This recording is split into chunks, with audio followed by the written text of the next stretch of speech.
অনেকের মধ্যেই upper primary পরীক্ষা নিয়ে মনের মধ্যে একটা দ্বন্দ্ব চলছে যে কবে কি পরীক্ষা হবে। দেখুন, পরীক্ষা হওয়ার সম্ভাবনা খুব কম। যদি হয়, হয়তো 26-এর শেষের দিকে হতে পারে।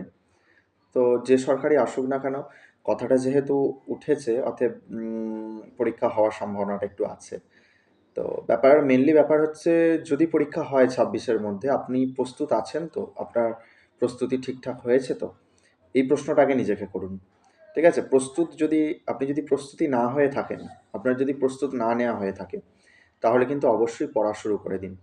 কারণ যে ৫-৬টা বিষয়ের ওপর পরীক্ষা হবে, ইতিহাস, ভূগোল, সিডিপি, ইংলিশ, বাংলা, আর্টসের স্টুডেন্টদের জন্য, এই যে সাবজেক্টগুলো, আপনি তখন কিন্তু ১ মাসও পড়তে সময় পাবেন না প্রত্যেকটা সাবজেক্ট।